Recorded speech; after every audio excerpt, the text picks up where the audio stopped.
Applied maths का सबसे बेहतरीन यूज अगर किसी चैप्टर में होता है तो वो यही वाला है। फाइनेंशियल मैथमेटिक्स एक बहुत ही इंपॉर्टेंट यूनिट है क्लास 12th अप्लाइड मैथमेटिक्स के लिए। लेकिन अक्सर क्या होता है, एक टीडियस फॉर्मूलेस के चक्कर में बच्चे उसको छोड़ देते हैं। क्लास 11th में एक तो पढ़ाई ही नहीं करते, और अगर करते भी हैं तो ये चैप्टर जो ऊपर आई बटन में मिल जाएगा एन्युटी वाला, उसको छोड़ देते हैं। तो आप जाओ, अगर उसको नहीं देखा तो देख लो, लेकिन अगर नहीं देखना कोई बात नहीं, आप इसको कंटिन्यू कर सकते हो क्योंकि एक क्विक रिवीजन तो मैं इसमें भी देने वाला हूँ। Hello everyone, my name is Hrithik Raj and आज हम बात करने वाले हैं फाइनेंशियल मैथमेटिक्स के पहले चैप्टर की, which is perpetuity, sinking funds and EMI. तो इसको वन शॉट में हम कंप्लीट करने की आज कोशिश करेंगे, कोशिश क्या कंप्लीट कर ही देंगे। और जैसे मैंने बोला, क्लास 12 के लिए बहुत ही ज्यादा इंपॉर्टेंट चैप्टर है। तो चलिए बिना किसी देरी के शुरू करते हैं। तो होता क्या है भाई, परपेचुइटी एंड सिंकिंग फंड्स। अब परपेचुइटी एक टाइप की एन्युटी है। एन्युटी क्या होती है, याद है ना? नहीं याद है तो अगेन आई बटन पे क्लिक करो, मिल जाएगा एन्युटी क्या होता है।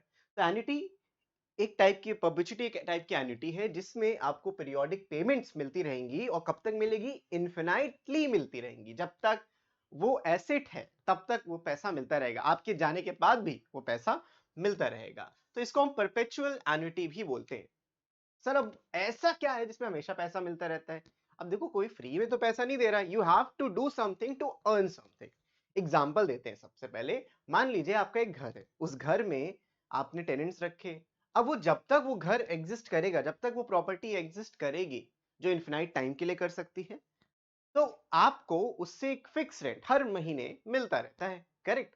इसी तरीके से अगर आप देखो, एक कोई खजाना है आपका, या लेट से तुमने कुछ एफडी करा लिया। हमने कहा कि मैं आज 100 करोड़ कमा लेता हूँ, 100 करोड़ की एफडी करा लेते हैं। अब 100 करोड़ की एफडी पे अगर 6% इंटरेस्ट मिलता है तो वो 6 करोड़ होता है साल का। तो साल का 6 करोड़ रुपए आप हर साल उससे निकाल सकते हो, वो 100 करोड़ आपके इंटैक्ट रहेंगे। एंड जो मैंने अभी आपको ये एग्जांपल बताया, यही तो है एन्युटी, कि आप एक फिक्स्ड अमाउंट ऑलरेडी आपके पास रखा रहेगा, उससे आप एक पीरियोडिक पेमेंट को निकाल सकते हो। वो पीरियोडिक पेमेंट कितने पीरियड की हो सकती है? एक महीने में भी निकाल सकते हो, 6 महीने में भी, एक क्वार्टर में भी, या एक साल में भी। तो पीरियोडिक पेमेंट किसी भी टाइप की हो सकती है। तो लॉजिक समझ में आ रहा है ना? तो आप परपेचुइटी को इस तरीके से समझो, एक इनफिनाइट आइडेंटिटी है जिसमें आपने एक कॉर्पस ऑलरेडी रख दिया, एंड जो उसका इंटरेस्ट आ रहा है आप खाली उसको निकाल रहे हो, एंड कॉर्पस अनटच्ड है। कॉर्पस कभी भी आप नहीं निकाल रहे हो। तो कॉर्पस ग्रो भी नहीं कर रहा लेकिन डिक्लाइन भी नहीं कर रहा, वो फिक्स है। अगर आपने 100 करोड़ रुपए डाल दिए हैं तो आपको साल के 6 करोड़ मिलेंगे ही मिलेंगे, without even like depleting the original 100 crore. तो यही कॉन्सेप्ट है पूरा बच्चों एन्युटी का। तो अगर आपको कोई भी दिक्कत होती है, कुछ समझने में प्रॉब्लम होती है, तो कमेंट करना, मैं आपको बता दूंगा। लेकिन मोटा मोटा यही है। एग्जांपल्स मैंने आपको दिए हैं, और अगर ये पीडीएफ आपको चाहिए तो आप डिस्क्रिप्शन में देखोगे, आपको एंड्रॉइड एंड आईओएस का दोनों का ही डायरेक्ट लिंक मिल जाएगा।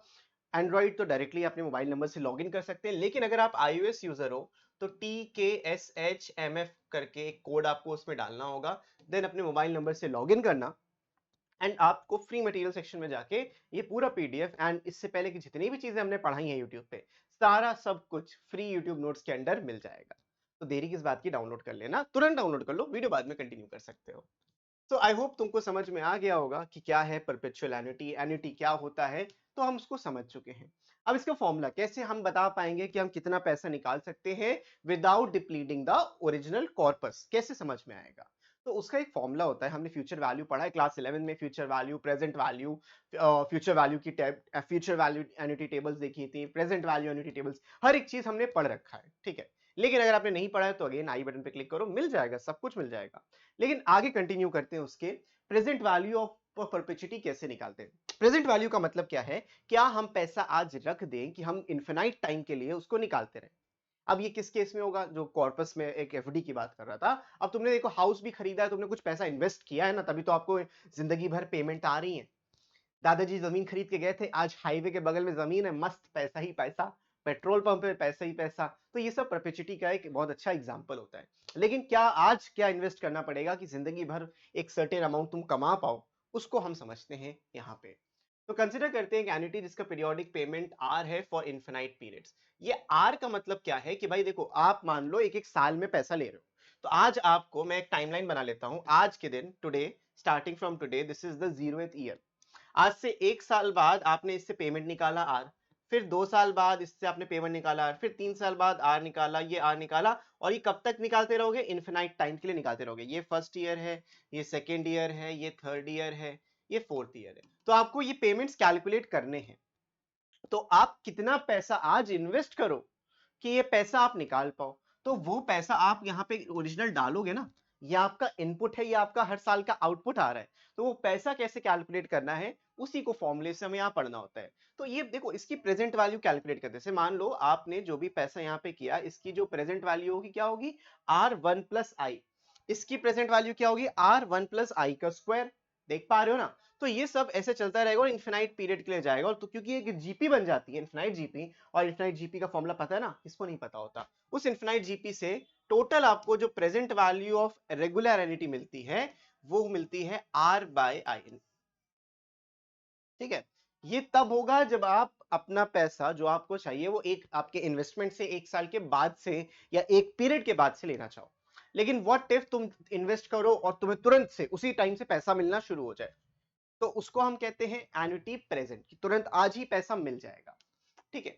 तो हाउ टू कैलकुलेट दैट, कैसे परपेचुइटी निकालेंगे? तो एक पेमेंट बस आपको एक्स्ट्रा करना पड़ेगा। आर अपॉन आई तो करना ही करना है वो इनफिनाइट पीरियड्स के लिए, बट क्योंकि आपको एक पेमेंट एक्स्ट्रा चाहिए तो आपको एक एक्स्ट्रा आर, ये जो टोटल होगा, इस टोटल को आपको प्रेजेंट वैल्यू के नाम देना है। अब बात समझ में आ रही है? तो एक्चुअल में ना जो पी होता है, ये प्रिंसिपल वैल्यू ही है जो तुम आज जमा कर रहे हो, एक कॉर्पस में पैसा डाल रहे हो ताकि इनफिनाइट पीरियड के लिए आर अमाउंट तुमको मिलता जाए। फॉर्मूला बड़ा क्लियर सा है। अगर एन्युटी ड्यू होगा, एक टाइम के बाद पैसा आपको चाहिए होगा, तो हम दोनों निकाल सकते हैं। ठीक है? तो पीरियोडिक पेमेंट जब बिगिनिंग में होगी तो ये फॉर्मूला यूज करना है। पीरियोडिक पेमेंट जब एंड पे होंगी, 1 साल के बाद, एक पीरियड के बाद, तो आपको ये फॉर्मूले को यूज करना है। कैसे सॉल्व करना है, और ये आई क्या है, इस आई को भी समझते हैं। एक्चुअली ना आई यहाँ पे, चाहे पहले वाला फॉर्मूला हो चाहे ये फॉर्मूला हो, इसको हम कहते हैं रेट ऑफ इंटरेस्ट पर period. This is rate of interest पर पीरियड। हर एक पीरियड के बाद जो आपका रेट ऑफ इंटरेस्ट है वो ये है। ठीक है? बढ़ते हैं हम आगे क्वेश्चंस पे, ज्यादा आपको समझ में आएगा। देखो बच्चों, ये वन शॉट है, मैंने आपको पहले बताया वन शॉट में हम खत्म कर रहे हैं। तो मैं आपको वैरायटी ऑफ क्वेश्चंस कराने की यहाँ कोशिश करूंगा, rather than doing all the questions of the exercise. लेकिन अगर आपको एक्सरसाइज के सारे क्वेश्चंस का सोल्यूशन चाहिए तो उसके दो तरीके हैं। या तो आप हमारा ऐप डाउनलोड करके उसमें जा सकते, मेरे को मैसेज कर सकते हो, या फिर कमेंट कर सकते हो यहीं पे यूट्यूब पे, सर चाहिए। तो अगर अच्छे खासे लाइक और कमेंट इस वीडियो पे आ जाते हैं, अपने दोस्तों के साथ आप शेयर करते हैं, तो बिल्कुल मैं पूरी एक्सरसाइज का सोल्यूशन बना दूंगा as per the latest syllabus. तो बस आपको करना क्या है, कमेंट करना है और लाइक करना है। ठीक है? तो देखते हैं हम पहले, find the present value of sequence of payments of 1000। अब ये सीक्वेंस ऑफ पेमेंट्स क्या है? ये वो पेमेंट्स हैं जो आपको इनफिनाइट टाइम्स के लिए मिलना है। तो आपको आर की वैल्यू लिख देना है ₹1000। उसके बाद मेड एट द एंड, ये वर्ड इंपॉर्टेंट है, eight the end of every 6 months and continuing forever. 6 months का जो लॉजिक है वो ये है कि भाई आप देखो, पूरे साल में अगर 10% इंटरेस्ट मिलता है तो 10% पर एनम मिलते हैं। लेकिन जो कंपाउंडिंग होती है, जो इंटरेस्ट जनरेट होता है, वो हर 6 महीने में हो रहा है। और मुझे इंटरेस्ट जब जनरेट हो तभी निकाल लेना है। समझ रहे हो नहीं समझ रहे हो? तो 6% कहाँ गया, 8% पर एनम जरूर था, ये तुम्हारा रेट ऑफ इंटरेस्ट है। मैं आर नहीं लिख रहा ताकि आप कंफ्यूज ना हो। ये है आपका 8% per annum and compounded semi annually. जितना आपका पीरियोडिक पेमेंट होंगे उसी पे वो कंपाउंडिंग भी होगी। अगर मंथली होगा तो कंपाउंडिंग मंथली हो रही होगी। ऐसा नहीं होगा कि भाई कंपाउंडिंग एनुअली हो रही है और आपको 6 महीने में पैसा चाहिए। अगर ऐसा करोगे तो एक टाइम ऐसा आएगा कि पूरा आपका परपेचुइटी खाली हो जाएगा, फिर आपको कोई पीरियोडिक पेमेंट मिलेगा ही नहीं। तो इसीलिए जब आपकी कंपाउंडिंग होती है तभी वो पीरियोडिक पेमेंट भी एग्जिस्ट करता है। तो रेट आपका 8% पर एनम है। लेकिन हमें चाहिए I. What is I? I is basically R by 100 into जितने भी आपके कन्वर्जन पीरियड्स हैं, कन्वर्जन पीरियड्स, ऐसे आप लिख सकते हो। ठीक है? कन्वर्जन पीरियड इस केस में टोटल 2 होंगे। मतलब आपका जो रेट ऑफ इंटरेस्ट है वो 8% है, लेकिन वो पूरे साल का है। अब परसेंट के लिए हम 100 नीचे लगाते हैं, परसेंट हट जाता है, और क्योंकि हम हाफ ईयरली के लिए देख रहे हैं तो आई ये हो जाएगा। तो आई की वैल्यू आ जाएगी 0.04। आपको ऐसा लिख देना है। अब ये 0.04 मिल गया है, आई आर मिल गया है, तो आपको प्रेजेंट वैल्यू निकालना है। और क्योंकि एट द एंड का बोला था तो आर अपॉन आई आपका आंसर होगा।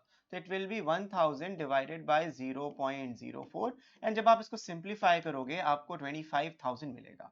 ये 25,000 क्या है? ये वो कॉर्पस है जो आपको रखना है ताकि आपको 1000 रुपए हर 6 महीने में मिल पाए। तो ये होता है परपेचुइटी का बेसिक मीनिंग। समझ, बहुत डिफिकल्ट नहीं है। तो ये जो PRI इन्हीं में से कुछ एक ना एक आपको निकालने को मिलेगा। I क्या है? रेट ऑफ इंटरेस्ट पर period. Remember this. What sum of money is needed to invest now so as to get 5,000 at the beginning of every month forever? Forever beginning है, forever है और 5,000 beginning में है। So आपका जो present value होने वाला है वो R plus R upon I होने वाला है। फॉर्मूला क्लियर होना चाहिए अपने को। 5,000 एट द बिगनिंग मतलब R की वैल्यू आपकी 5,000 रुपीज है, पीरियोडिक पेमेंट 5,000 रुपए है और एवरी मंथ है ना, every month if the money is worth 6% per annum. तो जो रेट ऑफ इंटरेस्ट है स्मॉल r हम बोल सकते हैं ये 6% है और I की वैल्यू जो आएगी वो आएगी 6 अपॉन 100 और जो भी आपके कन्वर्जन पीरियड्स होंगे। और क्योंकि हमें मंथली चाहिए beginning of every month forever तो आप 12 से डिवाइड करोगे तो ये 1/2 200 मतलब 1/200 आ जाएगा। तो अगर हम इसको एज इट इज भी छोड़ देते हैं तब भी कोई दिक्कत नहीं। क्यों दिक्कत नहीं है? क्योंकि P की जो वैल्यू आएगी वो आएगी 5,000 रुपए यहाँ से प्लस 5,000 डिवाइडेड बाय 1/200। तो जब ये 200 को तुम ऊपर ले जाओगे तो ये 1 लाख बन जाएगा 10 और हाँ 10 हो गया और 5 जीरोस भी आएंगे तो 1 लाख रुपए यहां से मिलेगा और प्लस 5,000 रुपए यहां से मिलेगा। तो आपका जो टोटल प्रिंसिपल बन जाएगा वो बन जाएगा 1,05,000 रुपए, 1,05,000 रुपीज। That's it. इतना आपने जमा कर दिया तो आपको 5,000 रुपए at the beginning of every month मिलता रहेगा और वो भी इन्फिनाइटली मिलता रहेगा। 1,05,000 रुपए, 1 लाख का 6%, 6,000 रुपए हुआ, 1 लाख रुपए 10 लाख होना चाहिए ना ये तो। हाँ 10 लाख होगा, not 1 lakh, it will B 10 lakh. देखो 2 3 जीरो तो यहीं से आ रहे हैं, 5 2 ज़ा 10, 10 लाख होगा। तो it will be something like this 10 lakh and 5,000। Now this is the correct thing, 10 lakh and 5,000। अब सही बनाया, वो 10 लाख होना चाहिए था, 10,05,000 रुपए। तो I hope this is clear. ये आपका टोटल प्रेजेंट वैल्यू रहेगा जिससे आपको 5,000 रुपए हर महीने मिलेंगे। बढ़ते हैं अगले सवाल की तरफ। At what rate of interest will the present value of a perpetuity of 500 payable at the end? End है every 6 months है, be 10,000। ठीक है, आपका जो R है यानी कि पीरियोडिक पेमेंट 500 रुपए है, प्रेजेंट वैल्यू 10,000 रुपए है और ये बोल रहा है क्या रेट ऑफ इंटरेस्ट होगा 6 महीने पे। सो अभी अपने को I अननोन है but P is equals to R upon I होता है तो I की वैल्यू R अपॉन P हो जाएगा। R था 500, ये था 10,000। 10,000 है ना, हाँ 10,000 है। यहाँ से आप 1 2 0 कैंसिल कर सकते हो, इसको 1/20 कर सकते हो तो 1/20 यानी 0.05। अब ये 0.05 का मतलब क्या होता है? 5% पर एनम नहीं, ये पर पीरियड होता है। तो ये 5% पर पीरियड मतलब हर 6 महीने में, यानी साल का आपको 10% चाहिए होगा, साल का 10%। Therefore, the rate of interest will be 2 into the value of I, which is 0.10, or you can say this is 10%. तो make sense, 10,000 रुपए हैं अगर आपके पास, साल में आपको पैसा निकाल लेना है 10% के हिसाब से होगा तो 10,000 का 1,000 होता है। वैसे हम 6 महीने में कंपाउंडिंग कर रहे हैं तो 10,000 का 5% 500 रुपए निकल आया, निकल गया, फिर से 10,000, फिर अगली बार कंपाउंडिंग होगी फिर 500 रुपए बन जाएगा। तो वो इंटरेस्ट का भी इंटरेस्ट बढ़ता जाता है लेकिन आप वो निकालते रहते हो। तो जो आपका ये कैपिटल आर है वो इंटरेस्ट ही है जो बन रहा है और आप निकाल ले रहे हो तुरंत हर पीरियड पे जो बन रहा है, तो वो कभी ग्रो नहीं कर पाता। फिर सीबीएसई 2024 में आया question, eight 6% per annum compounded quarterly. तो बेटा मेरा जो आई की वैल्यू होगा यहाँ से वो 6/100 डिवाइडेड बाय 4 होगा। एक क्वार्टर में 3 महीने होते हैं, एक क्वार्टर में 3 महीने होते हैं मतलब कंपाउंडिंग होती है 4 बार। ये बड़ा दिमाग में रखने वाला होता है, एक क्वार्टर में 3 महीने होते हैं यानी कंपाउंडिंग होती है 4 बार। तो आप इसको 6/400 या इसको चलो 2 इसको 3 कर लेते हैं, 3/200 में लिख सकता हूँ। इसको मैं सिंप्लीफाई नहीं करूंगा, as it is. Find the present value of perpetuity of 600 payable at the end of each quarter. तो 600 रुपए हमारी परपेचुइटी है और इसकी प्रेजेंट वैल्यू निकालनी है। तो present value will be 600 divided by 3/200। अब यहाँ से कैंसिल करोगे, यहाँ भी 200 आ जाएगा। सो ये 200 ऊपर जाके 200 इंटू 200 हो जाएगा। अब 2 2 जा 4 होता है, और जितने जीरो हैं आप उनको लिख लो, 1 2 3 4। 40,000 रुपए का आपको प्रेजेंट वैल्यू चाहिए, ताकि आप हर 6 महीने में 600 रुपए निकाल पाओ at 6% compounded interest. Not bad, easy, कोई दिक्कत नहीं होनी चाहिए। हाँ ठीक, ठीक है। So done, 40,000 is the correct answer. तो ये था परपेचुइटी की बात। एक क्वेश्चन और है सीबीएसई सैंपल पेपर का। 25,000 cash is equivalent to a perpetuity of 500 payable at the end of each quarter, what is the rate of interest convertible quarterly. यहाँ पे भी आपको क्या करना था, आई निकालना था, और एट द एंड बोला गया है तो आप आर अपॉन पी लिख सकते हो सीधा सीधा। आर यहाँ पे 500 रुपए है, ये 25,000 रुपए है। तो यहाँ पे आप सिंप्लीफाई करोगे तो 1/5, 0 0 कैंसिल करके 1/50 आ जाएगा। अब 1/50 का मतलब 2 होता है, तो आई आ जाएगा 0.02। आई कितना है, 0.02। लेकिन ये जो 0.02 क्वार्टरली है, अगर आपको रेट ऑफ इंटरेस्ट चाहिए तो आपको 4 इंटू आई करना पड़ेगा, जो होता है 0.08 और 8% पर एनम। सब आंसर जब भी आप लिखोगे वो पर एनम के हिसाब से ही लिखोगे, क्योंकि क्वेश्चन हमेशा पर एनम के हिसाब से मिलता है। आंसर भी पर एनम के हिसाब से आपका होना चाहिए। इजी पीजी, बढ़िया, इजी ना, बढ़िया। बढ़ते हैं आगे नेक्स्ट क्वेश्चन की तरफ। कहां गया भाई, ये है नेक्स्ट क्वेश्चन। अच्छा नेक्स्ट क्वेश्चन छोड़ो, अब आते हैं अगले कॉन्सेप्ट के ऊपर, जो होता है सिंकिंग फंड। अब यहाँ पे भी पूरा पूरा हिसाब किताब सेम है जो अभी आपने किया परपेचुइटी में भी, कि प्रेजेंट वैल्यूज को हमें ऐड करना है। हमारे एक फिक्स पीरियोडिक पेमेंट होगा, उस पे हमको इंटरेस्ट अक्यूमुलेट होता रहेगा। बट जैसे हम लोग परपेचुइटी में ना पैसे को निकाल रहे थे, अब ये पैसा निकालेंगे नहीं, ये पैसा हम लोग वहीं पे स्टोर होने देंगे। स्टोर होके ग्रोथ होगी, अब ग्रोथ होके एक अमाउंट बनेगा। तो ये सीधा सीधा आप कह सकते हो कंपाउंड इंटरेस्ट का एक फंडा बन जाता है। तो सिंकिंग फंड क्या, सिंकिंग फंड क्यों, लेकिन कंपाउंड इंटरेस्ट का फंडा तो है, लेकिन आप पेमेंट हर एक पीरियड के बाद कर रहे हो, हर बार एक अमाउंट आप जमा कर रहे हो। कंपाउंड इंटरेस्ट में क्या होता है, आपने पैसे जमा किया, उस पर इंटरेस्ट मिलता जाता है। बट सिंकिंग फंड क्या होता है, इसको ऐसे समझो कि आपको लेना है प्ले स्टेशन 5, अब तो आने वाला है, GTA 6 आ रहा है। अब GTA 6 खेलना है तो प्ले स्टेशन 5 तो पूछना पड़ेगा ना कितने का है। तो 50,000 रुपए वाला प्ले स्टेशन 5 कितने का मिलेगा, 50,000 का मिलेगा सर। अब 50,000 रुपए मुझे जाने हैं, but as a student is very difficult to arrange 50,000 rupees. लेकिन अभी भी GTA 6 आने में 10 महीने हैं, अप्रोक्स 10 महीने हैं। तो अगर 10 महीने तक मैं हर महीने 5,000 रुपए सेव करता हूँ, it is possible to like generate 5,000 per month अगर मैं ले रहा हूँ।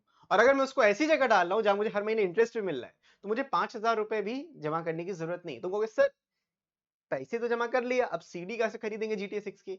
यही तो बात है सिंकिंग फंड की। आप 5,000 की जगह चलो 6,000 कर लोगे, 60,000 हो जाएगा। GTA थोड़ी सी महंगा भी होगा, लेकिन आपको इंटरेस्ट भी तो मिलेगा उस 10 महीने के लिए। लेकिन जो आपने आज पैसा जमा किया, वो आपको 10 महीने तक इंटरेस्ट देगा, 1 महीने बाद जो करोगे वो 9 महीने तक देगा। यही कॉन्सेप्ट होता है सिंकिंग फंड का।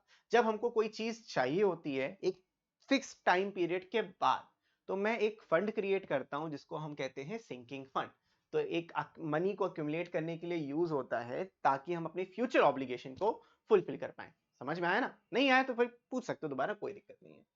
तो मान लीजिए आपकी एन्युटी है जिसका पीरियोडिक पेमेंट ₹R है, payable at the end of each payment period, interest भी। और remember this, eight the and बोला है हमने, एट द एंड, ये इंपॉर्टेंट वर्ड है। एट द एंड पे ही सवाल जनरली होता है। तो आप जो एन्युटी टेबल होती थी, फ्यूचर वैल्यू एन्युटी टेबल, उसका भी यहाँ पे यूज कर सकते हो, लेकिन हम फॉर्मूले से करेंगे, वो बहुत डिफिकल्ट नहीं होता, इजी होता है। तो हमारा जो अमाउंट होगा, जो हमारा फ्यूचर ऑब्लिगेशन है, वो हमारा ₹A है। ये मेरा अमाउंट है, इसीलिए ए लिखते हैं। आप इसको पी भी ले सकते हो, कोई दिक्कत नहीं है, whatever you want to call it. इस अमाउंट लिखने तक, क्योंकि अमाउंट बनने वाला होता है। इसको प्रिंसिपल इसलिए नहीं बोलते क्योंकि ये पीरियोडिक पेमेंट्स है। प्रिंसिपल का मतलब होता है एक बार आपने पैसा दे दिया भूल गए, लेकिन आर लिखने का मतलब यहाँ पे पीरियोडिक पेमेंट्स है, कि आप हर एक टाइम में कुछ टाइम पे कितना कितना पैसा एक फिक्स्ड अमाउंट डिपॉजिट करते जा रहे हो। तो ये फॉर्मूला बड़ा सिंपल सा अगर आप देखोगे तो फॉर्मूला है ये है। और ये आता कहाँ से सर, जीपी से आता है। जीपी से कैसे बनता है सर, हमें भी सिखाइए जरा जीपी का फॉर्मूला निकालने का तरीका। तो वो मैं आपको समझा देता हूँ कि जीपी से ये फॉर्मूला एक्चुअल में बनता कैसे है। देखो, आपका जो टोटल अमाउंट अक्यूमुलेट होता है वो एक पीरियड के बाद होता है।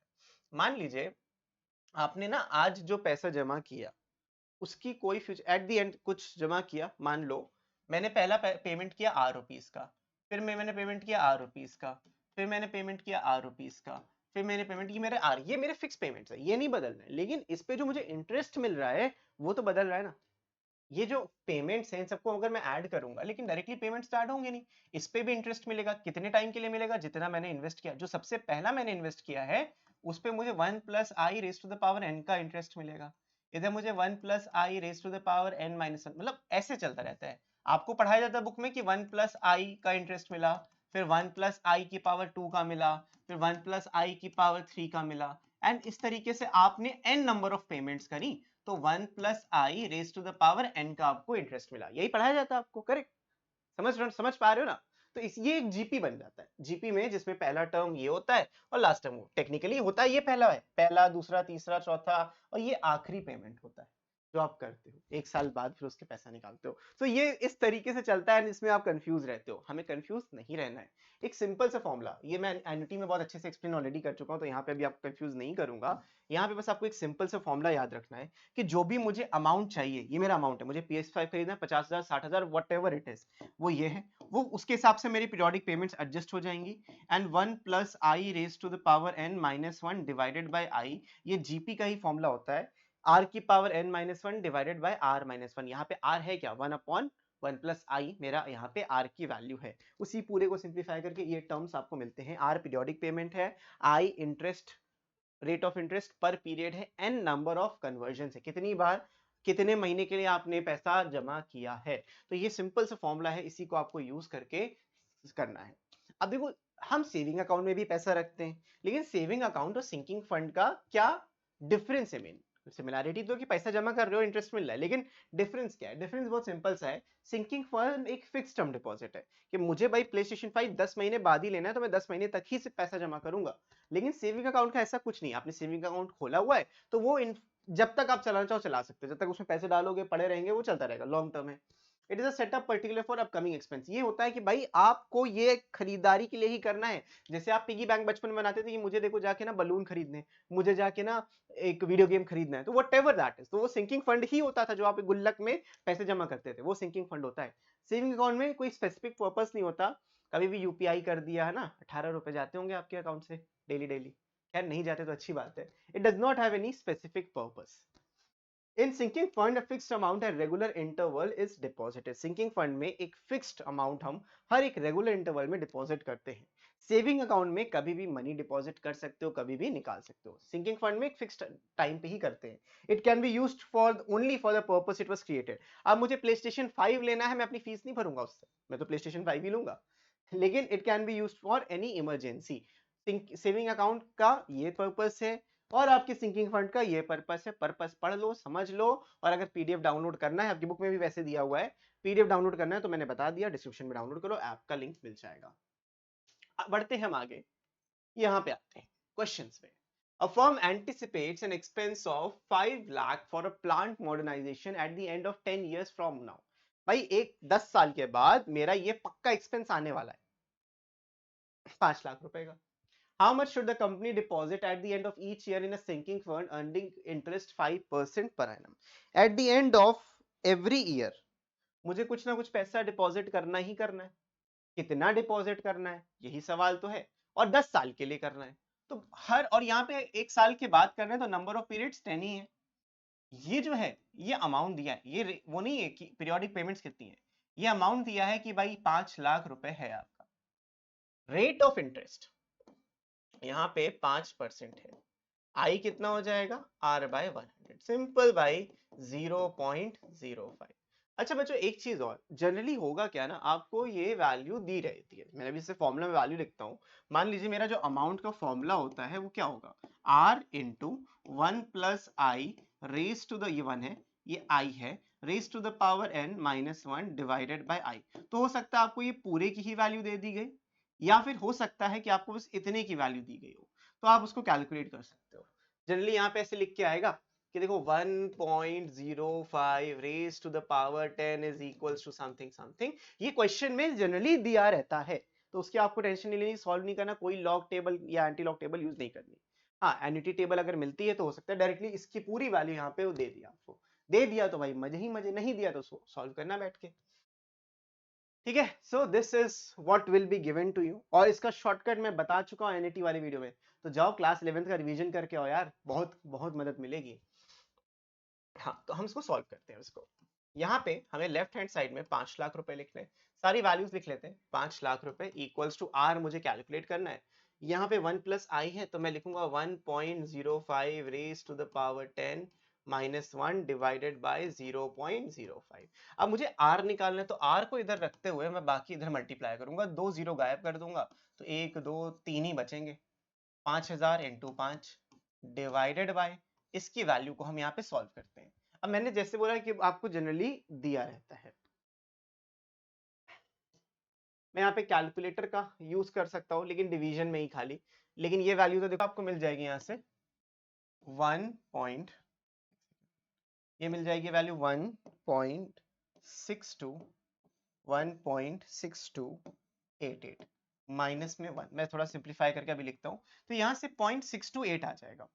ठीक है, तो r इंटू 0.628, मैं इसको नीचे ले आऊंगा, तो जब मैं इसको नीचे लाऊंगा तो r की वैल्यू मिल जाएगी यहाँ पे 5000 इंटू 5 डिवाइडेड बाय 0.628। अब क्योंकि मैं हूँ टीचर मैं इसको ऐसे सॉल्व कर सकता हूँ, आपको भी सॉल्व करने में ऐसे कोई दिक्कत नहीं होगी, बट कैलकुलेटर का यूज मत करना, टाइम बचाना है, तो इसलिए मुझे 628 यहाँ पे सॉल्व करेंगे तो 39,808 आएगा। आपका answer might very because of this calculations, ये मैंने बस अभी डायरेक्टली निकाल दिया था, तो इट विल बी 39,808 रुपीज। ये मेरी पीरियोडिक पेमेंट्स होंगी जो मैं 10 साल तक करूंगा, ताकि मेरा फाइनल आंसर ये आए। ठीक है, तो this is how you solve it. अब अगर मैं से यहाँ पे 25,000 लिख रहा हूँ, 25,000 divided by 0.629, answer might very 39,745, यही है, क्योंकि हम देखो राउंड ऑफ कर रहे हैं ना, ये एक्चुअली 88 था, इसको 629 भी लिख सकते हो, तो आंसर विल वेरी, ऐसा नहीं कि आंसर वेरी नहीं करेगा अगर आप राउंड ऑफ करोगे, इट विल वेरी, यहाँ करोगे तो आपको मिलेगा, ये आपकी बुक का आंसर है 39,745.62। इस तरीके से आपको पीरियोडिक पेमेंट्स करनी पड़ेंगी ताकि आपको पूरा 5 लाख रुपए मिले। अब तुम खुद सोचो, तुम लेस देन 4 लाख पे कर रहे हो, 4 लाख से कम तुमने पे किया, तुमको 5 लाख मिल रहा है, फ्यूचर वैल्यू मिल रही है ना 5 लाख की, तुमने भाई इतनी पेमेंट करी, कितनी पेमेंट करी, 10 ही बार तो करी है, तो कितना हो गया 3,97,000, 10 बार पेमेंट की तो 3,97,000 तुमने पे किया, तुमको 5 लाख रुपए मिल रहा है, क्यों मिल रहा है, बिकॉज इंटरेस्ट अर्न करते हो उसके ऊपर। तो that's how sinking fund works. अब देखो, machine costing 2 lakh has an effective life of 7 years and its scrap value is 30,000. What amount should the company put into a sinking fund earning 5% per annum so it can replace the machine after its useful life? Assume that a new machine will cost 3 lakhs after 7 years. अब बच्चों समझो, 2 लाख रुपए का हमने machine खरीदा और 7 साल तक उस मशीन को हम चलाएंगे, लेकिन जब उसको बेचने जाएंगे तो सिर्फ 30,000 ही हमको मिलेगा, मतलब ये 2 लाख इरेलेवेंट है हमारे लिए अभी। What amount should the company put into a sinking fund earning 5% per annum so that it replace the machine after useful life? और 7 साल के बाद जो मशीन की कॉस्ट, एस्टिमेटेड कॉस्ट होगी, वो 3 लाख रुपए है, तो मुझे 3 लाख रुपए जमा करने, जिसमें से मुझे 30,000 ऑलरेडी मिल जाएंगे। तो मेरा जो सिंकिंग फंड का अमाउंट है या फ्यूचर वैल्यू मैं कह सकता हूँ, जो भी मेरा सिंकिंग फंड है, मेरे को देखो 3 लाख रुपए का मेरा मशीन पड़ रहा था, 3 लाख रुपए की मशीन थी, उसमें से स्क्रैप वैल्यू माइनस कर दूंगा क्योंकि पैसा मुझे मिल जाएगा, तो मुझे इसको जमा करने की जरूरत नहीं है, तो मुझे सिर्फ 2,70,000 रुपीज रेज करना है। This is the amount which I need to raise by using the sinking fund, और मुझे हर साल into a sinking fund so that it can replace the machine after its life. Yeah, at the end of every year रखना है। तो CBSE 2022 का question है, समझ सकते हो। आर हमको नहीं पता, रेट ऑफ इंटरेस्ट जरूर पता है, इट इज 0 या 5% लिख देते हैं, आई जो होगा वो 0.05 आएगा। फॉर्मूला यू नो, फॉर्मूला हम सबको पता है अब यहाँ पे कि A is equals to R 1 plus I raise to the power n minus 1 divided by, formula लिख लेना, फॉर्मूला के होते हैं मार्क्स, नहीं लिखोगे तो कटेगा मार्क्स।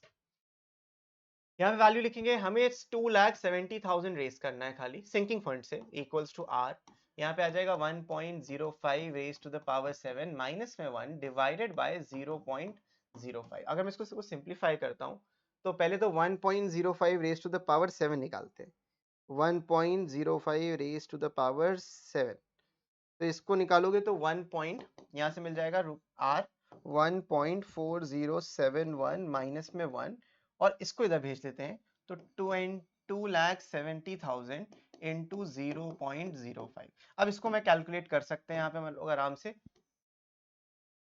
2,70,000 एक सेकेंड 2,70,000 इंटू 0.05 चलो एक जीरो और लग जाएगा तो यहाँ से आपको मिल जाएगा 13,500 मतलब 13,500 मिल जाएगा और divided by 13,500 divided by 0.4071 minus 1 करेंगे तो इधर ही आएगा डिवाइडेड बाय इसको पहले तो 10 से डिवाइड करेंगे डिवाइडेड बाय 0.4071 तो 33,161 इसका जो आंसर आएगा ये R की वैल्यू है दिस इम्प्लाइज कि R is equals to 33,161 rupees ये आपको पे करना है हमें नियरेस्ट रुपी में निकालना होता है generally and this is my answer इतना मुझे हर साल 7 साल के लिए बचाना पड़ेगा सो आई कैन accumulate 2,70,000 ये 2,70,000 रुपए क्या है ये मेरा बचाया हुआ पैसा ये फॉर 7 years प्लस जो इंटरेस्ट उस पर 7 साल के लिए अर्न होगा है ना आसान तो ये आपने क्वेश्चन कर लिया बढ़ते हैं हम अगले क्वेश्चन की तरफ ये भी सिंकिंग फंड का ही क्वेश्चन होगा mister X plans to save amount for higher studies of his son required after 10 years देखो ऐसे ही होता है कि माँ बाप हमारे लिए 10 साल के बाद इतना खर्चा आएगा शादी में इतना खर्चा पढ़ाई में इतना खर्चा अभी से बताना है हायर एजुकेशन में कितना लग रहा है खाली 1 लाख रुपए बड़ा कम लग रहा है he expects the cost of these studies to be 1 lakh rupees ऐसे 1 लाख रुपए में आजकल लोअर एजुकेशन नहीं मिल रहा हायर कैसे मिलेगा how much should he save at the beginning of each year to accumulate this amount at the end of 10 years if the rate of interest is 12% compounded annually एक catch है यहाँ पे catch ये है कि instead of saving at the end he is saving at the beginning of each year जैसे पैसा उसके पास आ रहा है आज से वो शुरू कर रहा है 1 साल के बाद नहीं वो आज से ही पैसा लगाना शुरू कर देगा तो बिगिनिंग के लिए क्या करना है मैंने तो बताया भी नहीं कुछ बता देते हैं कोई बात नहीं ज्यादा मेहनत नहीं लगती इसमें भी देखो जो आप कर रहे थे जैसा भी कर रहे थे करना वही है सिर्फ एक एक बार जो आपका पैसा होगा उस पे एक इंटरेस्ट आपको एक्स्ट्रा मिलेगा एक अमाउंट के लिए जो आपको इंटरेस्ट होगा वो एक्स्ट्रा मिलेगा 1 साल के लिए एक्स्ट्रा पैसा मिलेगा सो हाउ टू कैलकुलेट समझते हैं कैलकुलेशन के लिए क्या करना जो भी आपका अमाउंट बनेगा हमने अभी जो फॉर्मूला देखा वो ये है R 1 plus I raise to the power n minus 1 divided by I correct ये हमने फॉर्मूला देखा ये है जब आप लोग एट द एंड करते हो तो एट द बिगिनिंग जब होगा तो क्या करना है तो आपको बस ये करना है कि इस पूरे को 1 प्लस आई से मल्टीप्लाई कर देना बस इतना अगर आप इसको 1 प्लस आई से मल्टीप्लाई कर दोगे तो आपका काम बहुत बढ़िया तरीके से हो जाएगा अब देखो इसमें सिंप्लीफाई कैसे करना है हमें सब कुछ दिख रहा है मुझे जो अमाउंट चाहिए वो चाहिए 1 लाख रुपए this is my amount 5 zero है ना ठीक है टाइम मेरे पास 10 साल का है 10 ईयर्स है और हर साल बिगिनिंग ऑफ ईच ईयर कर रहा है बंदा और रेट ऑफ इंटरेस्ट 12% है रेट तो सबसे बढ़िया कि भाई 12% है यानी आई जो आएगा वो 0.12 आएगा अब मेरे पास सब कुछ है सारी वैल्यूज हैं जस्ट मुझे रखना है तो अमाउंट में मैं 1 लाख इधर रख दूंगा फॉर्मूला मैंने राइट साइड में लिख ही दिया है 1 lakh is equals to R bracket में 1.12 raise to the power 10 minus 1 divided by 0.12 into 1.12 so this is the formula I need to calculate अब 1.12 रेज टू द पावर 10 करना हमको 1.12 रेज टू द पावर 10 जब इसको आप सिंप्लीफाई करोगे ये number आप जब सिंप्लीफाई करोगे इधर मिल जाएगा आपको 1 लाख रुपए 1 लाख इक्वल्स टू ये नंबर आ रहा है R 3.1058 माइनस में 1 डिवाइड में 0.12 अब इसमें सिर्फ कैलकुलेशन रह गई 1.12 खत्म इसमें सिर्फ कैलकुलेशन रह गई कुछ और नहीं तो यहाँ से मैं मल्टीप्लाई करूंगा इसको चलो पहले रीअरेंज कर लेते हैं तो R को मैं इधर लिखता हूँ R मैंने इधर लिख दिया मतलब सब कुछ इधर मल्टीप्लाई करेंगे तो 1 लाख रुपए मेरे पास थे 0.12 थे नहीं मिलने वाले हैं तो 2.1058 क्यों इससे माइनस करेंगे 1 और ये 1.12 भी यहीं पे आएगा ना 1.12 खुशी खुशी में इसको काट मत देना वरना क्या होगा कट जाएगा तो इसको हम सिंप्लीफाई करते हैं 1 लाख रुपए 1 lakh divided by 2.1058 1058 divided by 1.12 multiplied by 0.12. This is my answer, जो भी आएगा 5087 रुपए। तो यहाँ पे मैं सिर्फ सिंप्लीफाई करूंगा, मुझे मिल जाएगा ₹5087.9 और नियरेस्ट रुपीज में अगर मुझे राउंड ऑफ करना तो 5088 rupees. This is the answer. This should be my periodic payment for 10 years। 10 साल में सोचो, मैं 10 साल में से 5000 रुपए हर साल भी डालूंगा at the starting of first year, मेरे पास 1 लाख रुपए तो होंगे ही होंगे। Just imagine the level. इस तरीके से कंपाउंडिंग वर्क करती है। तो अभी से, आज से ही सेविंग करना शुरू कर देनी चाहिए आपको। ठीक है, दिस इज अ साइन की सेविंग शुरू करनी चाहिए। तो अब आते हैं हम लोग लास्ट टॉपिक पे, ईएमआई, इक्वेटेड मंथली इंस्टॉलमेंट। तो जो ये आप एड्स देखते हो, easy money instalment, easy monthly instalment, या फिर बहुत सारे नाम दे देते हैं, सही मायनों में जो उसका नाम होता है वो होता है इक्वेटेड मंथली इंस्टॉलमेंट्स या फिर इक्वल मंथली इंस्टॉलमेंट्स। हर मंथ आप सेम पैसा देते हो। अब इसमें अमोर्टाइजेशन का प्रोसेस यूज होता है, बट ग्लैड फॉर यू, आपके कोर्स में अमोर्टाइजेशन नहीं है। अमोर्टाइजेशन क्या होता है, जैसे कि मान लीजिए आपने 10,000 रुपए ईएमआई दी, तो जो पहली ईएमआई तुम दोगे उसमें 9,000 रुपीज इंटरेस्ट होगा और 1,000 प्रिंसिपल होगा। फिर अगली ईएमआई में 8,900 आपका इंटरेस्ट होगा, 1,100 आपका प्रिंसिपल होगा। तो व्हाट हैपेंस इज, आपका जो टोटल ईएमआई रहता है वो तो कांस्टेंट रहता है, लेकिन उसमें इंटरेस्ट और प्रिंसिपल का जो कंपोनेंट है वो वेरी करता है। And towards the end of the EMI period आपका जो इंटरेस्ट है वो नेग्लिजिबल हो जाता है और प्रिंसिपल पूरा पूरा आप दे रहे हो। इसीलिए कहा जाता है अगर आपको अपनी ईएमआई जल्दी खत्म करनी है तो एक दो एक्स्ट्रा पेमेंट्स कर दिया करो, ताकि वो प्रिंसिपल में एडजस्ट हो, इंटरेस्ट में एडजस्ट ना हो। तो इसीलिए ईएमआई बहुत चलती है। ईएमआई जो मेजरली डिपेंड करती है वो 3 फैक्टर्स पे डिपेंड करती है। एक तो principal borrowed, rate of interest and tenure of the loan. अब ईएमआई लोग लेते क्यों हैं, क्योंकि उन चीजों में, अच्छा एक्चुअली में ईएमआई लोग लेते क्यों हैं, उसका मेन रीजन पता है क्या है? वो होता है फोमो। जो चीज नहीं अफोर्ड कर सकते लेकिन तब भी लेनी है क्योंकि वो ले रहा था। मेरे पास बढ़िया कार थी, i20 थी, और मैंने देखा उसने तो ले रखी हेक्टर, मुझे भी चाहिए, अब मेरे को हेक्टर चाहिए। तो सोचो, दिस फोमो क्रिएट्स सेंस कि मुझे ये चाहिए। Most of the iPhones in India are taken on EMI। 90% of the iPhones जो भी लोग लेते हैं वो EMI पे लेते हैं, क्योंकि फोमो होता है। तो EMI अच्छी चीज भी है, बुरी चीज भी है। अगर EMI सही से नहीं भरोगे, उसमें इंटरेस्ट लगता ही लगता है। और कई बार जरूरत भी होती है, जैसे हम अगर घर बनाना चाह रहे हैं, जो अच्छी चीज है, एक एसेट क्रिएट कर रहे हैं, हम किसी के पास भी तुरंत एक टाइम वन टाइम पेमेंट नहीं होती होगी, तो यानी कि आप इनकम टैक्स के रेडार में होगे, कुछ ना कुछ जरूर अच्छा कर रहे होगे। खैर, सो आप देखो, कई जगह पे हमें लोन लेने की जरूरत पड़ती है, car loan, home loan, personal loan, for different financial institutions. When we talk about loans, we come across the term EMI, which means equated monthly installment. EMI is the monthly installment. अब monthly का मतलब क्या है, इसके conversion periods fix हैं। conversion period of 12 का ही यहाँ पे यूज होगा। कहने का मतलब क्या है, जब आप I की वैल्यू निकालोगे तो R by 100 into 12 ही करोगे, ये कंफर्म बात होती है कि आप जो भी ईएमआई करोगे वो इंटरेस्ट होगा वो पर मंथ के बेसिस पे कैलकुलेट होगा, पर एनम पे नहीं। तो कंपाउंडिंग पर मंथ पे होगी। तो यही सबसे बड़ा यहाँ पे झोल होता है। टेक्निकली कभी कैलकुलेट करना, अगर आप 50 लाख का लोन लेते हो तो 50 लाख इंटरेस्ट भी पे कर रहे होते हो 20 साल में, इतना बड़ा झोल होता है। कभी कोशिश करना सोचने की, ईएमआई इसलिए अवॉइड करना चाहिए, लेकिन अगर स्मार्टली लोगे तो चल जाएगा। An equated monthly installment is a fixed payment made by a borrower to a lender to a specified date every month। Generally ये डेट 30 तारीख हो सकती है, 10 तारीख हो सकती है, 5 तारीख हो सकती है, कुछ भी हो सकती है। तो ईएमआई का सीन ये है, सिंपल सा है कि आप कोई सर्टेन पीरियड के लिए आप ईएमआई लेते हो, सर्टेन पीरियड के लिए 10 साल, 20 साल, 5 साल, 2 साल, वट एवर यूर बाइंग। अब मैंने बोला कि ईएमआई डिपेंड करती है 3 फैक्टर्स पे, principal, borrow, rate of interest, tenure of the loan. जितना ज्यादा पैसा लोगे उतना ज्यादा ईएमआई आएगी, जितना ज्यादा इंटरेस्ट होगा उतनी ज्यादा ईएमआई आएगी, और जितना ज्यादा टेन्योर बढ़ाओगे ईएमआई कम तो हो जाएगी, लेकिन आप टेक्निकली इंटरेस्ट बहुत ज्यादा पे कर रहे होगे। तो ये 3 चीजें यहाँ पे रहती हैं।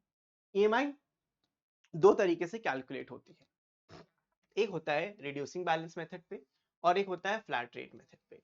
Reducing balance method better method है ऑफ कैलकुलेटिंग ईएमआई, बिकॉज जितना पैसा आप जमा करते जाते हो उसी के बैलेंस पे आपका इंटरेस्ट कैलकुलेट होता है और आपकी ईएमआई वहां पे बनती है। फ्लैट रेट मेथड में आप चाहे जैसे पैसे जमा कर दोगे, वो फ्लैट रेट आपका टोटल प्रिंसिपल पे इंटरेस्ट कैलकुलेट होगा, जो बहुत अच्छी चीज तो नहीं है, हाँ लेकिन शॉर्ट टर्म्स के लिए it's good. Flat rate method में the amount of interest paid is fix, the amount of interest is calculated on. कहने का मतलब ये है कि भाई जो मेरी ईएमआई बनेगी, जितना मैंने बोरोइंग करी है, ईएमआई का फॉर्मूला क्या होगा, जो मैंने बोरो किया है, जो मेरे को इंटरेस्ट पे करना है, divided by the number of 10 years, that is the total thing. अब इंटरेस्ट यहाँ पे सिंपल इंटरेस्ट होता है, इसीलिए आप जनरली ये लिखते हो। तो interest calculate as P into N into I, यही फ्लैट रेट मेथड है। यहाँ पे आई की वैल्यू क्या होती है, आई की वैल्यू हो जाती है प्रिंसिपल रेट इंटू टाइम ना, पी आर टी बाई 100, याद है पी आर टी बाई 100। तो टी बाय टाइम आपका टी की जगह यहाँ पे एन लिख देते हैं, आर बाय 100 को हम आई बोलते हैं, इसीलिए पी एन आई बोलते हैं।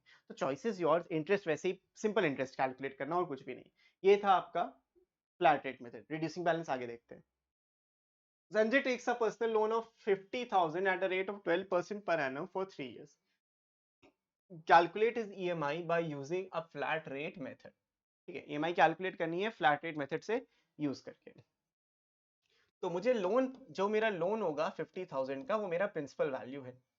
Rate of interest is 12% per annum for 3 years. अब यहाँ पे फ्लैट रेट मेथड में एक इंटरेस्टिंग चीज ये होती है कि हम एन को नंबर ऑफ मंथ्स लिखते हैं। आप तुम 3 इयर्स लिखो। अब देखो मैं तुम्हें बहुत एक इंटरेस्टिंग चीज बताता हूँ। अगर मैं इसमें आई लिखूंगा तो आई क्या होता है, 12 बाय 100 इंटू 12। क्यों लिखा, इसको सिंप्लीफाई करोगे तो ये 0.01 आएगा। और अगर मैं एन को देखूंगा तो वो 3 इंटू 12 होगा, 36 मंथ्स। तो अगर देखा जाए तो मुझे इन दोनों को मल्टीप्लाई करना है, 12 से 12 कट ही जाना है। तो जब मैं इंटरेस्ट निकालूंगा, सिर्फ फ्लैट रेट मेथड के लिए बता रहा हूँ, जनरली आपको चीजों को मंथ्स में ही कन्वर्ट करना है, लेकिन जब फ्लैट रेट मेथड है तो जब मैं इंटरेस्ट कैलकुलेट कर रहा हूँ, इंटरेस्ट के लिए you can directly use P into small R into T by 100। ये डायरेक्ट फॉर्मूला आप यूज कर सकते हो। टी यहाँ पे ईयर्स में होता है, जब भी हम टी लिखते हैं ईयर्स लिखते हैं, जब हम एन लिखते हैं तो वो कन्वर्जन पीरियड्स होते हैं। यहाँ पे जो एन है वो 3 इयर्स नहीं है, एन 36 मंथ्स है। रिमेंबर दिस, एन 36 मंथ्स है, लेकिन जो टाइम है वो 3 इयर्स है। डिफरेंस समझना इस बात का। टाइम 3 साल है फॉर सिंपल इंटरेस्ट, हम पर एनम के हिसाब से करते हैं। तो यहाँ पे प्रिंसिपल 50,000 का था, इनटू रेट 12% का था, टाइम आपका 3 साल का था, डिवाइडेड बाय 100। और अगर आप पी एन आई यूज करते तो टेक्निकली आप यहीं पे पहुंचते, यहीं पहुंचते ना। 12 से ये 12 ये 12 से ये 12 कट जाता तो एग्जैक्टली यही फॉर्मूला आपका बन जाता। तो उसमें कंफ्यूज मत होना कि सर ये क्यों कर रहे हैं वो क्यों नहीं कर रहे हैं। यहाँ से कैंसिल आउट करोगे तो मिलेगा 3 12 36 18 1 1800, 18,000 आ जाएगा। 18,000 rupees will be your interest. 3 साल का जो इंटरेस्ट आएगा वो 18,000 आएगा, 12% 6,000, ठीक है। तो 18,000 रुपए इंटरेस्ट आया। अब आपको ईएमआई बतानी है, तो ईएमआई का जो फॉर्मूला मैंने बताया था, principal plus interest divided by the number of जितना भी आपका पीरियड्स होंगे। Remember I am writing N because मेरे को एन कन्वर्जन पीरियड चाहिए, 36 मंथ्स में पे करना ना अपने को। तो 50,000 प्लस 18,000 डिवाइडेड बाय 36, मुझे हर मंथ कुछ ना कुछ पेमेंट करनी है, तो इसीलिए मैं ऐसा कुछ लिखूंगा। तो 50,000 प्लस 18,000 इज 68,000 डिवाइडेड बाय 36। अब इसको हम कैलकुलेट कर लेते हैं, टाइम बचाने के लिए थोड़ा सा कैलकुलेटर का यूज करते हैं। 68,000 डिवाइडेड बाय 36, 18,888 रुपीज। तो रुपीज 1,888.88 रुपीज ये मेरी ईएमआई बनेगी, वो भी पर मंथ की। ईएमआई पर मंथ पे ही कैलकुलेट होती है, तो उसमें कोई भी टेंशन वाली बात नहीं है। और अगर आपको ईयरली इंस्टॉलमेंट देनी होती, इन्होंने कहीं पे भी ईयरली इंस्टॉलमेंट नहीं दी है, तो आप 3 से डिवाइड करते।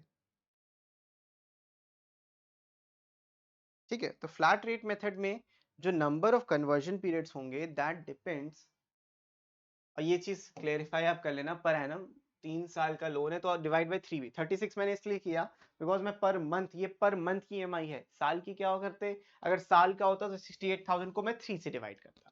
तो दैट डिपेंड्स, क्वेश्चन में स्पेसिफाई नहीं किया, लेकिन अगर करते तो बिल्कुल हमें करना पड़ता। N is the number of payments, और हम यहाँ पे इंटरेस्ट रेट पर रुपी पर मंथ, हाँ वो पर ठीक है। Mr. Surya borrowed a sum of 5 lakh with the total interest to be paid is 20 नहीं 2 लाख हो गए सॉरी एक जीरो मिसिंग हो गया 2 lakh flat and he is paying an EMI of 12,500. Calculate the loan tenure. यहाँ पे आपको number of months निकालने कितना tenure इस पे देना है. तो आपको प्रिंसिपल अमाउंट दिया है 5 लाख रुपए, रेट ऑफ इंटरेस्ट ये फ्लैट है 2 लाख रुपए, वो मिसप्रिंट है 20,000 नहीं 2 लाख रुपए. तो जो टोटल आपने पे किया प्रिंसिपल और इंटरेस्ट मिला के वो 7 लाख रुपए के, ठीक है. और जो ईएमआई बनी वो बनी है 12,500 रुपए की. यहाँ पे आपको फॉर्मूला ईएमआई का लिख दे रहा था बस, P plus I divided by N, यानी कि यहाँ से आपको मिल जाएगा जो एन की वैल्यू होगी that is P plus I 7 lakh rupees divided by 12,500. EMI को नीचे डिवाइड कर देंगे 1 2 1 2, 5 से कैंसिल आउट हो जाएगा तो 25, ये 5 से कैंसिल आउट होगा तो 1400, ये कैंसिल होगा 5 टाइम्स 125 to 66, तो n यहाँ से आ जाएगा total 56 months. This is the tenure. तो सिंपल से क्वेश्चन है, फ्लैट रेट मेथड बहुत इजी होता है, आपको ये तक करना है. फिर आते हैं आखिरी मेथड पे which is reducing balance method. हाँ ये भी आपके कोर्स में है, लेकिन कोर्स में अमोर्टाइजेशन नहीं, जैसे मैंने बोला amortisation is a different thing. Amortisation में आपको हर मंथ का इंटरेस्ट हर मंथ का प्रिंसिपल बताना होता है, वो कोर्स में नहीं है. वो एक्सेल शीट से बहुत आराम से बन जाता है, तो आपको उसको रटना भी नहीं है, समझना है खाली. तो वो हम बाद में देखेंगे, अभी इसको देखते हैं. Unlike flat rate method, interest does not remain constant for every EMI. As we pay our loans, interest rate method, interest decreases with every EMI.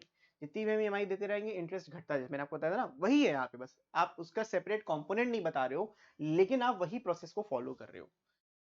For every subsequent EMI is calculated on the outstanding principal amount. The EMI is calculated by reducing balance method using the following formula. ये simple सा formula है, अगर आपको समझना है कि formula आया कहाँ से तो बिल्कुल समझाया जा सकता है, लेकिन मैं कहूंगा कि बेटर ये है कि इसको एज इट इज आपको समझ लेना है. ये फॉर्मूला डायरेक्टली याद कर लो. ये आपका फ्यूचर वैल्यू ऑफ एन्युटी का फॉर्मूला होता है. ये डायरेक्टली ए ऐसे इसको आप रिप्रेजेंट कर सकते हो, ए एन आई, है ना, इस तरीके से आप इसको रिप्रेजेंट कर सकते हो. जितना भी टाइम पीरियड होगा, जितना भी होगा, आप इस तरीके से रिप्रेजेंट कर सकते हैं. एन्युटी वाला वीडियो देख लेना, बहुत काम आएगा. तो P is the principal borrowed, I is the interest rate per month, N is the number of payment, not years, number of payments. तो आपको देखो होता क्या है, मान लो मैंने 100 रुपए लोन लिया, तो मेरा जो पहले ईयर का पहले मंथ का इंटरेस्ट प्रिंसिपल है वो 100 रुपए है. अब जो भी इसमें इंटरेस्ट लगा, let's call this as I1. फिर मैंने ये पे कर दिया, मैंने कुछ ईएमआई पे की, लेट्स कॉल दिस के. मैंने 100 प्लस I1 में से जो मेरा इंटरेस्ट लगा उसमें मैंने से एक अमाउंट पे कर दिया, लेट्स कॉल दैट ईएमआई. अब जो मेरा नेक्स्ट प्रिंसिपल होगा वो ये प्रिंसिपल होगा, that will be by next principal. तो ये बहुत ही ज्यादा कॉम्प्लिकेटेड फॉर्मूला बन जाता है, इसीलिए आपको डायरेक्टली ये फॉर्मूले को याद रखना है. इसके कई वेरिएशंस भी मौजूद हैं, अगर आप उन वेरिएशंस को समझना चाहो समझ सकते हो, बट मैं कहूंगा इसको डायरेक्टली एज इट इज याद कर लो, वो ज्यादा आपके लिए बेटर है. तो ईएमआई का फॉर्मूला क्या होता है, EMI is equals to P into I into 1 plus I raised to the power n divided by 1 plus I raised to the power n minus 1. तो ये एक डायरेक्ट फॉर्मूला आपको ईएमआई का मिलता है, लेकिन इस फॉर्मूले का एक वेरिएशन भी एग्जिस्ट करता है. वो वेरिएशन आपको इस तरीके से समझना है, मान लो P into I, अब ये जो 1 रेज टू पावर n है ना, ये गायब भी हो जाता है, डिवाइडेड बाय, मैं नीचे अगर इसको डिवाइड कर दूंगा तो मुझे मिलेगा 1 minus 1 plus I raise to the power minus N. तो ये वेरिएशन है इसका, कभी भी अगर आए तो इसको यूज करना बस आपको आना चाहिए, बाकी है कुछ नहीं. ये फॉर्मूला यूज करेंगे ईएमआई कैलकुलेट करने में. अब ये क्वेश्चन को देखते हैं. Mister Sharma borrowed 10 lakh rupees from a bank, 10 lakh है ना, हाँ, to purchase a house and decided to repay by monthly installment in 10 years. तो देखो नंबर ऑफ इंस्टॉलमेंट 10 साल की हैं, लेकिन हर महीने आपको पे करना है, सो 120 पेमेंट्स होंगी. अब 120 से आपको एक हिंट मिलता है, देखो यह भी लिखा है ना कि 1.0075 raise to the power 120, it will be 2.4514, ये मिल रहा है. तो ये नंबर 100 हमेशा आपको क्वेश्चन में दिया ही रहेगा ताकि आपकी कैलकुलेशन इजी बन जाए. यहाँ से आपको रेट ऑफ इंटरेस्ट 9% मिल रहा था, तो रेट ऑफ इंटरेस्ट अगर 9% पर एनम है, यानी कि आप लिखोगे इसको 9/100 इंटू, अच्छा इसमें नहीं आई में लिखते हैं, राइट, ये आर हो गया, तो हम आई लिखेंगे 9/112, यहाँ पे 12 आ जाएगा. जब इसको सिंप्लीफाई करते तो देखो 3/4 आता, यानी 0.75 डिवाइडेड बाय 100, और यू कैन डायरेक्टली से 0.075। देखो ये नंबर जो भी 1 के बाद यहाँ लिखा होगा वो रेट ऑफ इंटरेस्ट ही तो रहेगा। और प्रिंसिपल आपका 10 लाख रुपए था तो उसको मत भूलना लिखना, 10 लाख रुपए यहाँ पे भी आ जाएंगे। तो हर चीज हमारे पास मौजूद है। Now put in the values, EMI की वैल्यू, मैं फॉर्मूला दोबारा नहीं लिख रहा, ये लिखा है पी आई 1 + i की पावर n। तो p है हमारा 10 लाख रुपए,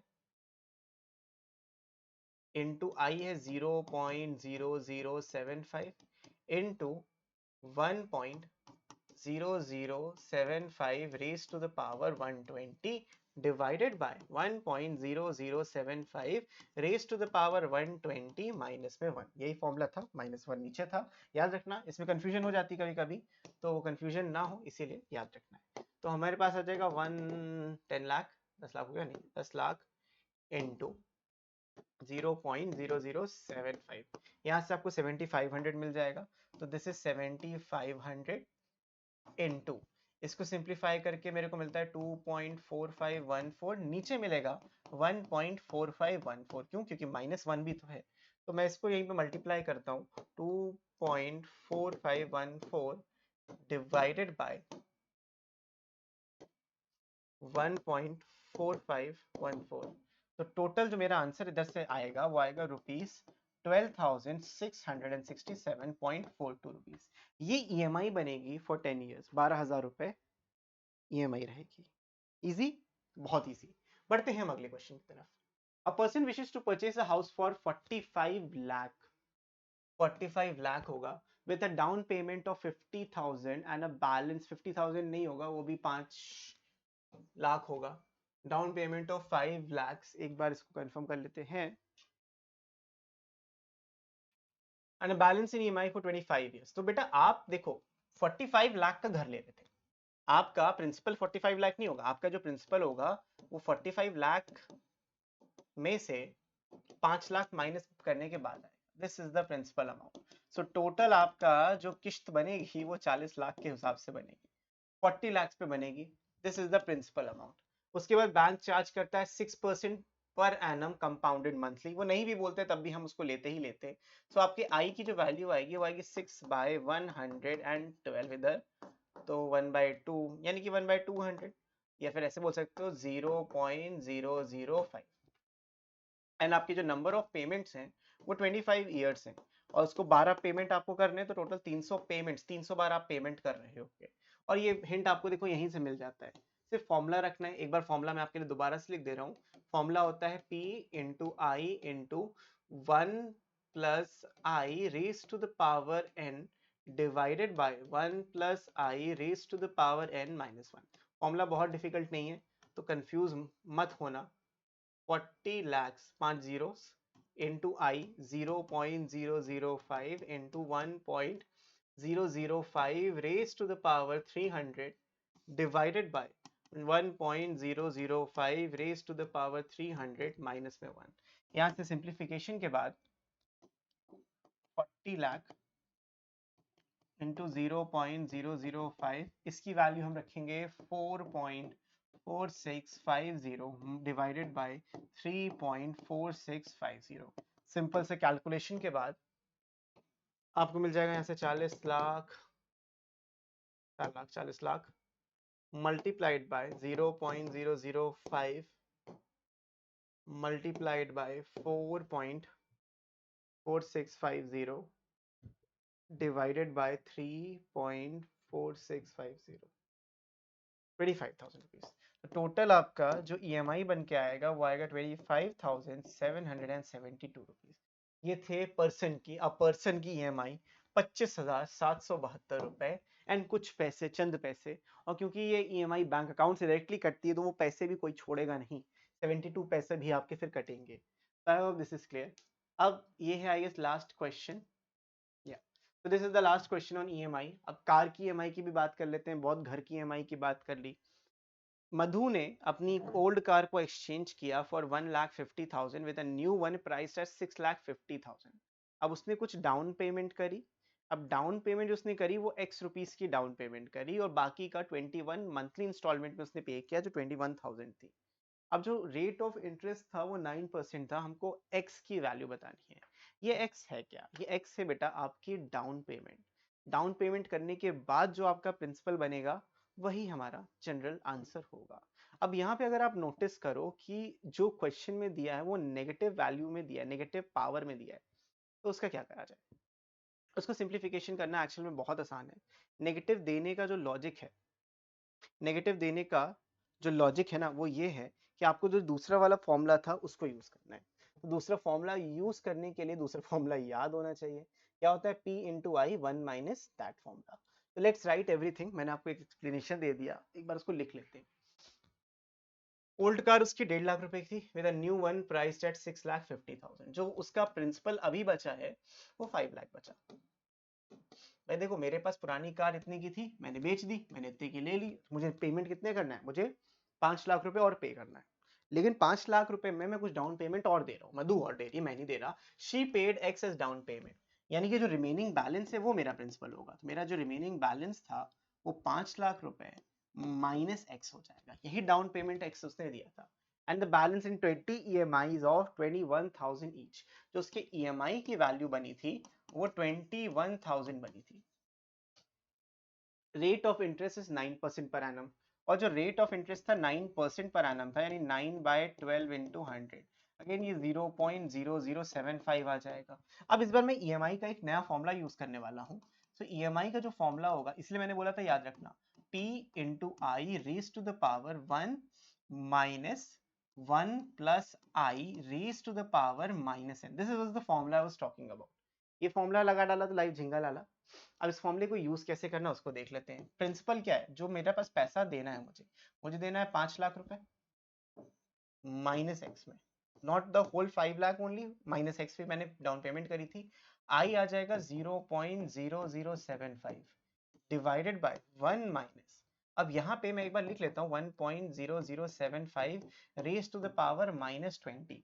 अब since I have the value 0.86, बड़ा वियर्ड सा नंबर है, लेकिन ये सिस्टम जनरेटेड वैल्यू होती है इसलिए वो पूरा दे सकते हैं, तुमको पूरा नहीं लिखना।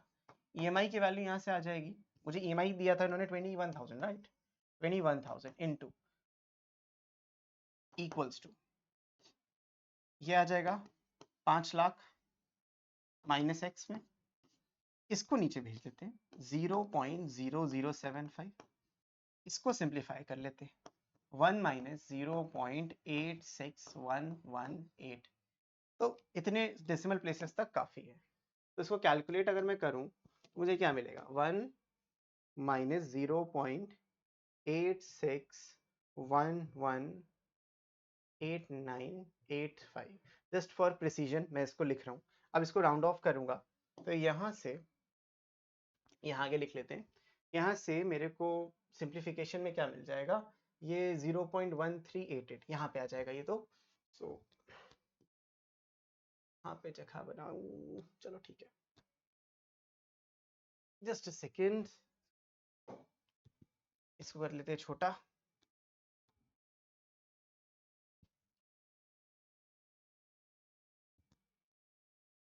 बेटर।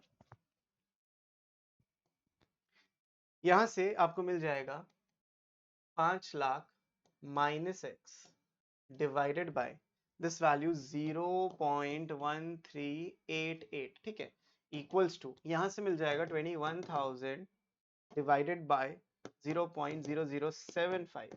This number is 2,80,000। बहुत बढ़िया नंबर मिल रहा है। 280000, कितने जीरो? 5 जीरो है, बहुत बढ़िया। हाँ ठीक है, 5 जीरोस आ गए। अब इसको इधर मल्टीप्लाई करेंगे, क्योंकि देखो जब इधर जाएगा क्रॉस मल्टीप्लाई होगा, देन मल्टीप्लाइड बाय 0.1388। मल्टीप्लाई करने के बाद मेरे को ये नंबर मिल रहा है 388640 is equals to 5 lakh minus X. अब इसमें से मैं 5 लाख हटा देता हूँ,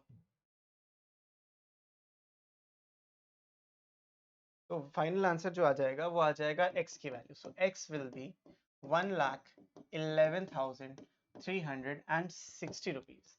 ये है। अब ये answer will very, this might very, it might very, it will very, because हमने जो कैलकुलेशंस किया है वो एज पर द क्वेश्चंस किया है, but this is the final answer. मेरे अकॉर्डिंग तो ये आंसर आ रहा है। हो सकता है बुक का आंसर थोड़ा सा डिफरेंट हो सकता है, सेम टू सेम भी हो सकता है, you never know, but this is the answer, this is the process. हमें आंसर से ज्यादा प्रोसेस समझना था। जब डाउन पेमेंट आपने दे दिया था तो प्रिंसिपल जो बचा वो 5 लाख ना होके 5 लाख जितना आपने डाउन पेमेंट दिया वो बस, यही एक कैच था। और उसको आखिरी में कैलकुलेट करना है, मल्टीप्लाई डिवाइड करके सब कुछ करने के बाद we need to calculate this. अब ऐसे क्वेश्चन आने के चांसेस थोड़े से कम होते हैं, बट आ सकते हैं, बिकॉज कोर्स में तो देखो है। लेकिन अगर ये आएगा तो अच्छे खासे मार्क्स के साथ आएगा, क्योंकि आपकी कैलकुलेशन हैवी ये क्वेश्चन है। तो कैलकुलेशन भी क्वेश्चन जब जब मिलेंगे तो आपको टाइम भी चाहिए होता है उसके लिए, तो मार्क्स ज्यादा उसमें डिस्ट्रीब्यूट होंगे। तो बच्चों 1 नंबर में तो नहीं आएगा, 2 नंबर में भी नहीं आएगा, आएगा तो 4 या 6 मार्क्स में आएगा। सो बच्चों इस वीडियो के लिए इतना ही। आई होप आपको ये वन शॉट समझ में आया होगा, पसंद आया होगा। मैं फिर बोलता हूँ, अगर आपको अपनी बुक के क्वेश्चन, हर एक क्वेश्चन का सोल्यूशन चाहिए तो कमेंट करके जरूर बताना, मैं कोशिश करूंगा जितनी जल्दी हो सके उसको लाने की। और मैं जल्द ही best 30 questions of each chapter लाने जा रहा हूं। तो उसके लिए ट्यून इन रहना, सब्सक्राइब करना और अपने दोस्तों के साथ शेयर करना। तो मैं मिलता हूं आपसे नेक्स्ट वीडियो में, तब तक के लिए keep practicing, keep learning, take care and bye bye.